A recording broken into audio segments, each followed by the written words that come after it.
Bawat hibla ng kasaysayan ay may tinatagong liwanag. Sa channel na to, malalaman mo ang tunay na kwento. Mula sa simula hanggang wakas, ihanda ang sarili sa bagong kaalaman. Panoorin natin ang video ng Mensahero ng Silangan.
Masayang bati, mga Ophirians, ito ay isang natatanging paglalahad tungkol sa isa pang mysterious prophecy na malamang ay hindi nyo pa naririnig or kung narinig nyo man, hindi nyo pa nauunawaan. Ang daan upang matukoy ang Shangdi Mystery ay nasa ugnayan ng Ancient Aksum Kingdom ng Ethiopia dito sa misteryosong bansa na sinasabi sa hula.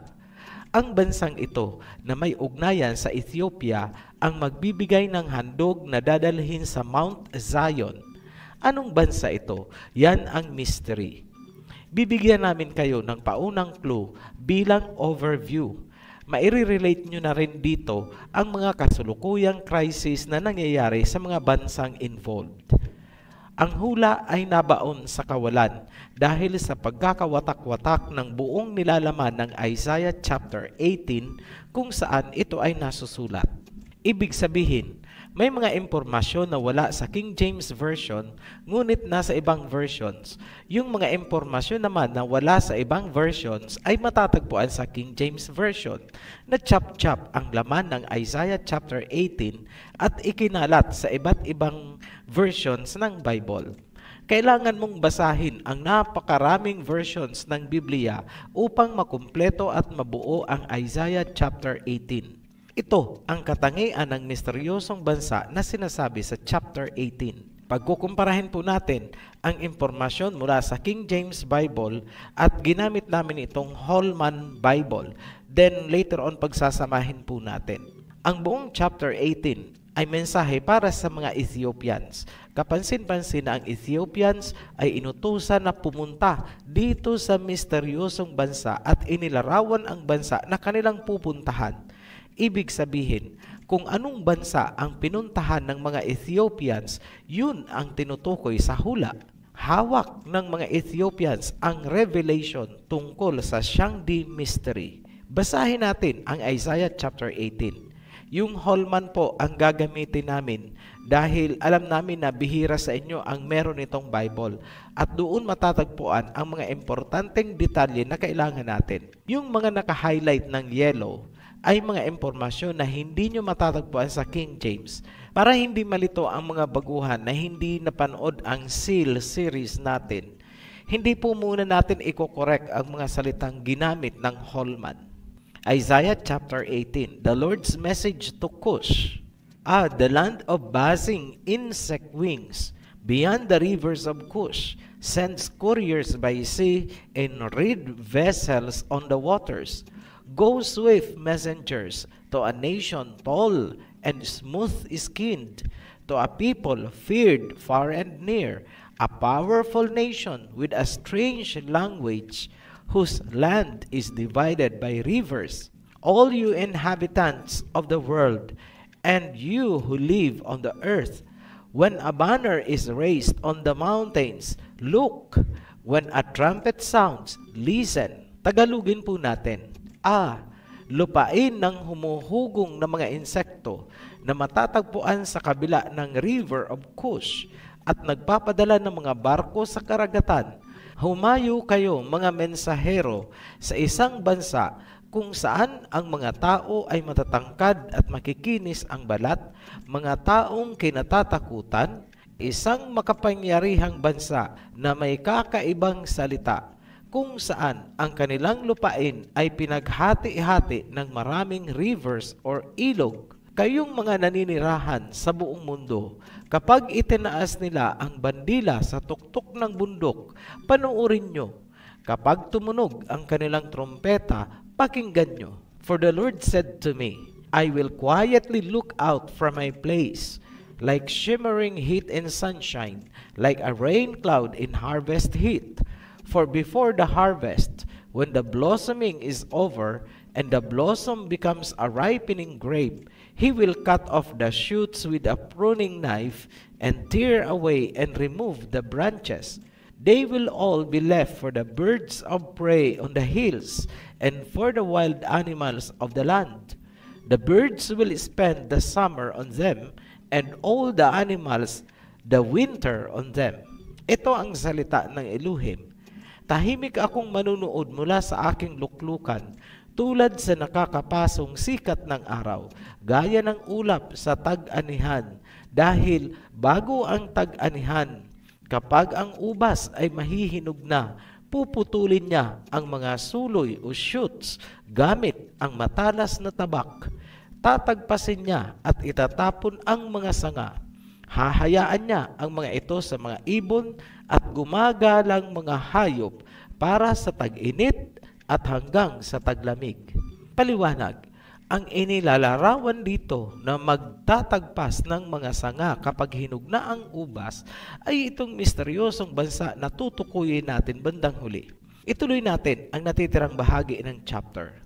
At that time, a gift will be brought to Yahweh of hosts from a people tall and smooth-skinned, a people feared far and near, a powerful nation with a strange language, whose land is divided by rivers, to Mount Zion, the place of the name of Yahweh of hosts. Sa panahong yun, isang handog ang dadalhin kay Yahweh mula dito sa mga taong matatangkad at may makikinis na balat.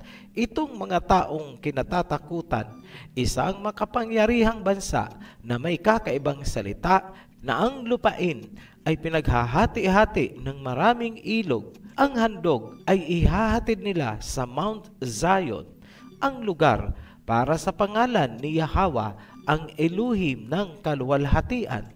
Ano ang pakaunawa nyo sa huling talata? Ano daw ang meron? A gift, handog. Para kanino? Para kay Aba Yahweh. Itinama na po natin ang pangalan. Kanino galing ang handog? Mula dito sa mga taong matatangkad, makikinis ang balat, may kakaibang lingwahe, isang makapangyarihang bansa na ang mainland or lupain ay pinaghahati-hati ng maraming ilog. Ngayon, ano kaya ang handog na ibibigay nitong misteryosong bansa? Hindi ito ang unang pagkakataon na maghahandog itong bansa. Ginawa na nila ito noon. Mauulit lang ulit ngayon. Tatalakayin po natin yan sa mga future videos natin kung kailan sila unang naghandog. Himayin na natin ang buong chapter. Magsimula tayo sa Ethiopia. Pansinin nyo kung gaano nakakalito ang pagkakasali ng King James Version. Woe to the land shadowing with wings, which is beyond the rivers of Ethiopia. Ano ang pagkakasali ng unang sentence? Land shadowing with wings, beyond the rivers of Ethiopia. Anong sinasabi ng Holman Bible Translation? Ganito, the land of buzzing insect wings. Malinaw ang translation na ginawa ng Holman Bible, buzzing insect wings. 100% inilarawan ni Prophet Isaiah ang locust attack sa Ethiopia na nangyari ngayong 2020. Alam nyo ba na itong si Prophet Isaiah ay maituturing nating ecologist ng Biblia? Kung natatandaan nyo pa, Galing din sa salita ni Prophet Isaiah ang susi, kaya natukoy natin ang rivers of Genesis, yung Pison, Gihon, Hiddekel at Parat. Kung wala ang patnubay ng kanyang salita, wala, sasadlak tayo sa bottom of the ocean. Sa muli, eksakto ang sinabi ni Prophet Isaiah, whirring, buzzing, and sex. Malabo kung King James Version lang ang binabasa mo. Ngunit napakalinaw sa Holman Bible, insekto ang tinutukoy. Nagkatotoo ba ang sinabi ni Prophet Isaiah? Yes. Sumabay sa coronavirus ng China ang locust attack sa Ethiopia. Ngayon, sa tingin ng mga Babylonian religions, yan daw ay parusa sa dalawang bansa. Ang judgmental attitude ang bumubulag sa kanila kaya hindi nila makita ang ipinahihiwatig ng Biblia. Ang locust attack na nangyari sa Ethiopia at ilang karatig bansa sa Africa ay maituturing na isang kaparaanan upang mabuksan ang katotohanan tungkol sa Isaiah chapter 18 na maglalahad ng Shangdi Mystery. Ayon sa Isaiah chapter 18, makikilala daw natin ang misteryosong bansa dahil nagpapadala daw doon ng envoys ang Ethiopia. Kung natatandaan pa mula sa ibang video natin, naihayag na natin na sa biblical times, ang southern or timog na kalahati ng Africa ay tinatawag na Land of Cush, minsan Kingdom of Cush. At bandang huli sa history, tinawag itong Aksumite Kingdom. Yan po ang Ethiopia. Isa-isahin na natin ang mga criteria para lumutang itong bansa kung saan nagpapadala ng envoys ang Ethiopia ayon kay Prophet Isaiah. Clue number 1, powerful nation. Feared. Candidates natin dyan ang Russia, US at China. Yan ang mga powerful nations na kinatatakutan sa mundo. Clue number 2, land is divided by many rivers. Pinaghahati-hati ng mga ilog ang kanilang lupain. Kung titingnan natin sa dami ng rivers, ang China ay may 24 rivers, US ay may 28 at ang Russia ay may 36. Ngayon, para hindi kayo mahirapan magkumpara, ipagpalagay na lang natin na pare-pareho sila ng rivers, pare-pareho sila ng dami ng ilog. Lahat sila ay may 24 rivers. Ngunit overall, maliit ang China dahil wala itong mga coastal waters na gaya ng Amerika. Ngayon, tingnan natin ang distribution ng mga ilog sa China. Nag-qualify ba siya? Divided ba ng mga ilog ang kanyang lupain?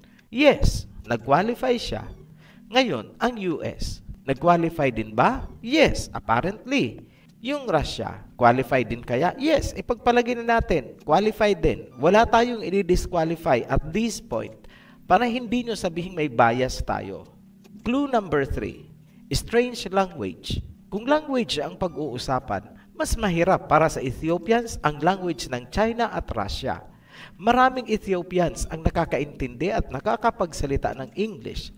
Ngunit, hirap sila sa Russian at Chinese language. Pero sige, for the sake of argument, hindi pa rin natin i-disqualify ang US at Russia. Pasok pa rin. Clue number 4, meted out, meaning discriminated, trodden, underfoot, or inaapak-apakan. Tanong, ang Russia at US ba ay nakaranas na sila ay inaapak-apakan? Na-discriminate ba ang Americans at Russians na katulad ng naranasan ng mga Chinese mula pa sa ancient history hanggang ngayon? Hindi. Wala sa history ng US at Russia na sila ay na-discriminate. Hindi nila naranasan ang gaya ng mga pinagdaanan ng Chinese. Hanggang ngayon, laging tampulan ng kung ano-anong propaganda at patutsada ang China. Check nyo na lang ang internet. Mula sa fetus, abortion, cannibalism, sanitation, religion, lahat ibinabato kay China. Kahit dito sa Pilipinas, aminin yung mga Pilipino, kayong mga relihiyoso kuno, hindi ba't ang baba ng tingin nyo sa China? Pero may isang bagay kayong hindi alam. Kung pag-uusapan lang ang spirituality ng Chinese, wala kayong alam. At this point, disqualified ang US at Russia. Mas malaki ang posibilidad ngayon na ang tinutukoy ni Prophet Isaiah ay ang China. Ituloy natin. Clue number 5. Tall and smooth-skinned. Kung tangkad or height ang pag-uusapan, hindi rin masasabi na menos ang height ng mga Chinese. Hindi natin sinasabi na ang mga Chinese ang pinakamatatangkad na tao sa mundo. Ang sinasabi natin ay matatangkad sila at hindi bansot na lahi. May mga world record holders na Chinese kung pag-uusapan din lang naman ang height. Ngayon, sinabi ni Prophet Isaiah, smooth-skinned. Saang lahi mo ba makikita ang smooth skin na tinatawag nating cutis porcelana? Napaisip kayo bigla, no? Sa mga inchik po, hindi nyo yan makikita sa mga European descent dahil rough and coarse, magaspang ang mga skin ng mga Europeans. Sa Asians lang po matatagpuan ang cutis porcelana, lalong-lalo na sa mga Chinese ancestry. Malasot lang kinis kapag hinipo mo. Try nyo mag-observe. Yan ang challenge para mapatunayan nyo ang sinasabi namin. Clue number 6. Ethiopia send envoys couriers by the sea. Take note po ha, emphasized ang by the sea. Karagatan po ang dadaanan. Dalawang case scenario ang inilalarawan dyan. Sa tatlong candidates natin, US, Russia at China, kanino higit na may kaugnayan ang ancient Ethiopian Aksumite Kingdom ni Kush? Historically, walang ugnayan ang Ethiopia sa Amerika. Hindi sila nagpapadala ng envoy doon. Technically naman, wala ring direktang ugnayan ang Ethiopia sa Russia by the sea dahil walang karagatan ang Russia na nakaharap sa Ethiopia. Inaccessible technically. So, tanging ang China ang nagka-qualify dito. Naaalala nyo ba ang ancient maritime Silk Road, lalong-lalo na noong Yuan Dynasty? Yan ang tinutukoy ni Prophet Isaiah sa ancient history. Kaya huwag kayong magtataka kung bakit may mga blocks sa China kahit noon pang mga sinaunang panahon. Tingnan natin sa makabagong panahon. Ang pinakamalaking diplomatic envoy ng Kingdom of Kush ay pumupunta sa China. Halimbawa ay ang 2018 FOCAC Summit sa Beijing. Never na ginawa ng Ethiopian Kingdom of Kush ang ganyang pakikipag-ugnayan sa ibang bansa. Sa China lamang. Natupad ba ang hula? Yes. Isa pa. Saan mas ginugustong ipadala ng Kingdom of Kush ang kanilang mga students for education? Sa China. Ayon naman sa UNESCO Statistics Office, mas gusto daw ng mga Africans na mag-aral sa China kaysa ibang bansa. Katunayan, ang former Ethiopian President Mulatu Teshome ay educated sa China. Yan ang sinasabi sa hula, go swift messengers to a nation tall and smooth-skinned. Punta kayo, humayo kayo sa bansang matatangkad at makikinis ang balat. I-summarize muna natin ang mga informasyon bago natin dugtungan para hindi kayo malito. Ito ang mga kriteria na ibinigay ni Prophet Isaiah na maglalahad kung sino ba talaga itong mga smooth-skinned people na maghahandog sa Elohim. Number 1, feared far and near, powerful nation. China, qualified? Yes. US, qualified? Yes. Russia? Yes. So wala po tayong tinanggal. Criteria number 2, land is divided by many rivers. Hinahati daw ang lupain ng maraming ilog. China, qualified? Yes. US, sige. Yes. Russia, qualified? Yes. Strange language, kakaibang lingwahe. Yes. I-qualify na po natin lahat. Criteria number 4, terrible beginning, meted out and trodden down underfoot. Inaapak-apakan, dinidiscriminate. China, qualified? Yes. US, no. Kahit kailan, hindi na discriminate o inapak-apakan ng sinuman ang US. What about Russia? Nadidiscriminate ba? Inapak-apakan ba? Hindi. Hindi nila naranasan nitong dalawang bansa ang pinagdaanan ng China hanggang ngayon. Number 5. Tall people. O, lahat yan, i-qualify natin. Smooth skin. China, qualified? Yes. US and Russia, no. Hindi namin ika-qualify yan.